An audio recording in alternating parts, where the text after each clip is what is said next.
বাংলা বাক্যের শেষে যদি ল ম ব না থাকলে আমরা কিভাবে ইংরেজি করব? তখন আমরা V1 বা মূল ভার্ব বসাবো। যদি কোনো বাক্যের ভিতরে মূল ভার্বই না থাকে তখন কি করব?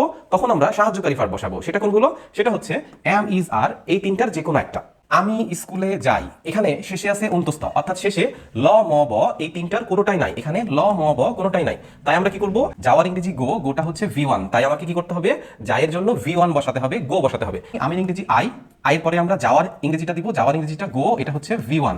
আমরা V1 বসালাম গো, এরপরে বাকি থাকলো স্কুলে, আমরা বলবো টু স্কুল, স্কুলে। যদি দেখি মূল ভার্ব নাই তখন আমরা কি করব? যেমন সেই খুব সৎ, সে খুব সৎ, এখানে সৎ এটা শেষে ল ম ব কোনোটাই নাই, কিন্তু এখানে আবার কোনো ভার্বও নাই, অর্থাৎ মূল ভার্ব নাই। মূল ভার্ব না থাকলে আমরা am, is, are এর ভেতরে যে কোনো একটাকে বসাবো। তো আমরা সাবজেক্ট বসাই প্রথমে সে, এর ইংরেজি হি। এখানে ইজ নিলাম কেন? কারণ আমরা জানি হি একজন, একজন হলে ইজ বসে, একের বেশি জন হলে আর বসে। সতের ইংরেজি অনেস্ট, তাহলে হলো হি ইজ অনেস্ট, সে সৎ। খুবের ইংরেজি এখানে দিতে হবে ভেরি, ভেরি মানে খুব।